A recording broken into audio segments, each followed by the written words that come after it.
Hello guys, मैं एक लजारी गीत सुना रही हूँ। देखिए, आप लोगों को पसंद आएगा तो लाइक करिएगा, कमेंट करिएगा। मुहे आवे अतर, मुहे आवे अतर की बासिया, मुहे आवे अतर, मुहे आवे अतर की बासिया। आजू की रात रजाई रैनी बसी जाए, आजू की रात रजा ई रैनी बसी जा। तोहें जेवना जेवाइब, तोहें जेवना जेवाइब सारी रातिया, तोहें जेवना जेवाइब, तोहें जेवना जेवाइब सारी रातिया। कैसे क बसों धन ई तोहरे देश में, कैसे क बसों धन ई तोहरे देश में। घरवाली हो नैहर वाली जोहत हुई बाटिया, घरवाली हो नैहर वाली जोहत हुई बाटिया। मुहे आवे अतर, मुहे आवे अतर की बासिया।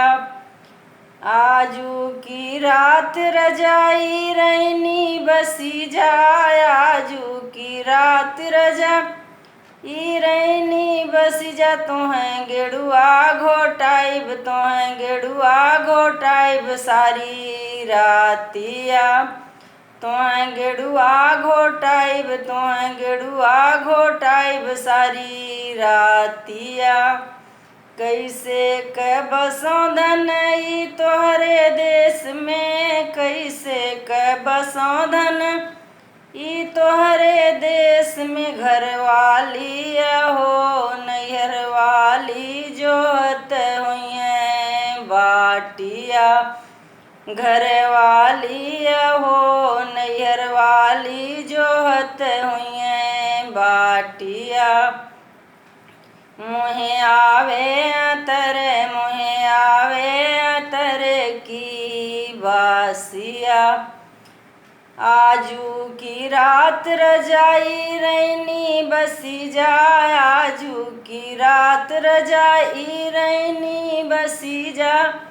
तोहें बिरवा कुचाइब, तोहें बिरवा कुचाइब सारी रातिया, तोहें बिरवा कुचाइब, तोहें बिरवा कुचाइब सारी रातिया। मुहे आवे अतर, मुहे आवे अतर की बासिया, मुहे आवे अतर, मुहे आवे अतर की बासिया। आजू की रात रजाई रैनी बसी जाए, आजू की रात रजा ई रैनी बसी जा। तोहें से जिया सो आइब, तोहें से जिया सो आइब सारी रातिया, तोहें से जिया सो आइब, तोहें से जिया सो आइब सारी रातिया।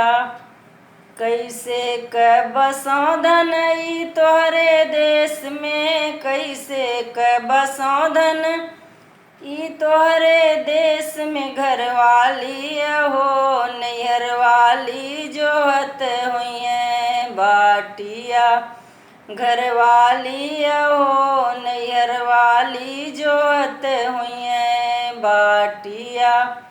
मुहे आवे अतर, मुहे आवे अतर की बासिया, मुहे आवे अतर, मुहे आवे अतर की बासिया।